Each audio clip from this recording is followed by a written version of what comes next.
Brits media admits. William is the obstacle blocking reconciliation with Prince Harry and Meghan Sussex. Prince William's misgivings about Meghan Sussex are seen as the main obstacle to reconciling with his estranged brother Prince Harry, according to a royal author.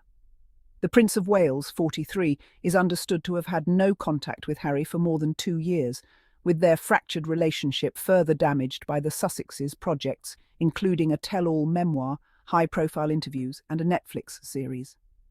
Royal commentator Ingrid Seward claimed that William has been unwilling to reopen dialogue with Harry amid trust issues.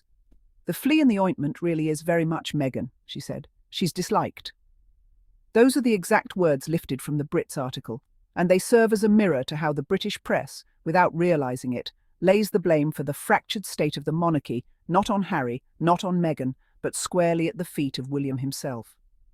What follows is a deeper, elongated unravelling of this admission, an exploration of the hypocrisy, fragility, and paralysis that defines both William and the institution he represents. When GB News and its commentators, often staunch defenders of the royal institution, admit that William's misgivings about Meghan are the main obstacle to reconciliation, they reveal far more than they intend. For years, the narrative carefully cultivated by the tabloids was that Harry and Meghan had thrown grenades at the monarchy, abandoned duty, and left behind chaos.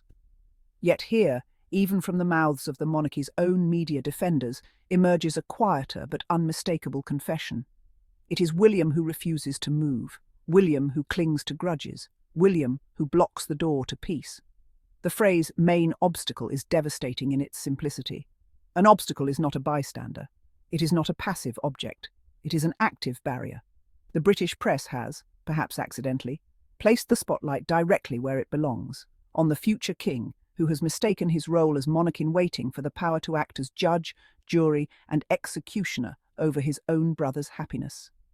The article admits, the Prince of Wales, 43, is understood to have had no contact with Harry for more than 2 years. 2 years of silence between brothers. 2 years where the supposed royal family values of duty, loyalty, and tradition collapsed into the cold void of avoidance. 2 years in which William, the one touted as stable, mature, and kingly, showed not leadership, but pettiness. Consider the irony. William is painted by the same press as the embodiment of royal steadiness. Yet when confronted with the chance to practice reconciliation, compassion, or even just basic decency, he instead chooses silence. If the monarchy prides itself on service to the people, then why can William not even manage service to his own blood brother? If he cannot master the art of peace in his own family, how is he expected to navigate the complexities of being a head of state in an increasingly fractured world? Then comes the most revealing part. The flea in the ointment really is very much Meghan. She's disliked. Here lies the coded admission. The obstacle is not Meghan herself, who has done nothing more than exist, marry Harry, and refuse to play the deferential game of palace invisibility, but William's feelings about her, his misgivings, his refusal to embrace her, his hostility. When Ingrid Seward calls Meghan the flea in the ointment, she uses language soaked in disdain. Yet in trying to belittle Meghan, she accidentally highlights William's weakness, his inability to rise above personal prejudice. What kind of future king allows himself to be so consumed by dislike that it derails family unity, fractures public duty, and jeopardizes the monarchy's image? The monarchy has survived wars, abdications, and scandals, but it now trembles because William cannot stomach his sister-in-law's independence, her refusal to bow to him, or her ability to shine brighter on the global stage. That is not strength, that is fragility masquerading as tradition. William has been unwilling to reopen dialogue with Harry amid trust issues. Trust issues. That phrase rings hollow. Trust is not a magical currency hoarded in one royal vault. Trust is built, earned, and repaired. William's supposed trust issues are little more than an excuse, a shield for his own unwillingness to acknowledge his mistakes. It was William, after all, who allegedly encouraged palace aides to brief against Harry and Meghan. It was William's circle that fed negative stories to the press in order to preserve his own image. And when those actions were exposed, William clung to his grievance, as if the exposure of the truth was more offensive than the betrayal itself. Trust issues, in this case, do not mean "I cannot trust you." They mean I cannot tolerate you challenging me. What is most striking about these admissions is not simply what they say about William, but what they reveal about the press itself. For years, the tabloids have insisted that Meghan was the problem, that Harry was the traitor, that reconciliation was impossible because the Sussexes had burned bridges. Yet when the mask slips, when commentators are forced to explain the stalemate, the truth emerges. William is holding the line. William is clinging to hostility. William is the one unwilling to change. This is the British media hoisted by its own petard. In trying to defend William by painting him as cautious and principled, they instead admit he is obstinate, petty, and grudge-ridden. Imagine this scenario outside of royal life. Two brothers fall out. One marries a woman the other does not like. Years pass, and the elder brother refuses to speak to the younger, citing trust issues and misgivings. Would any reasonable observer call the elder brother a leader, a reconciler, a man of the people? Or would they see him for what he is? Insecure, controlling, and unable to manage personal feelings in the face of greater responsibility. Now magnify that by the scale of monarchy.